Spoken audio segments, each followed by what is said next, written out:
বিক্রি করো? আচ্ছা আচ্ছা। এখন কি তুমি যাচ্ছ কোথায়? বাসায়? বাসায় কে কে আছে? আর কেউ নাই? শুধু তোমার আম্মু? হ্যাঁ হ্যাঁ। আর তোমার ভাই বোন নাই? আর বাবা নাই? তোমার আম্মু। তুমি মাছ বিক্রি করো কেন? তুমি তো পড়াশোনা করবা।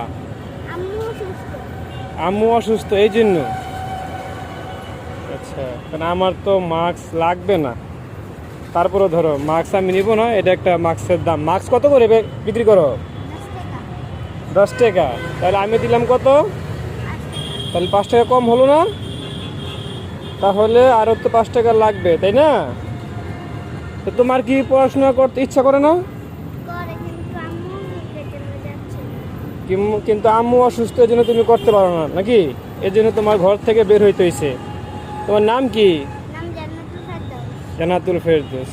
প্রিয় বন্ধুরা, আমার এই ছোট্ট সোনামণিটি, তার আম্মু অসুস্থ, এজন্য সে মাস্ক বিক্রি করে। সে ঘুরে ঘুরে সে মানুষের কাছে সে মাস্ক বিক্রি করে এবং তার মার চিকিৎসার টাকা জোগায় নাকি? এই টাকা দিয়ে তোমার মার চিকিৎসা করো নাকি? তোমার নামটা কি?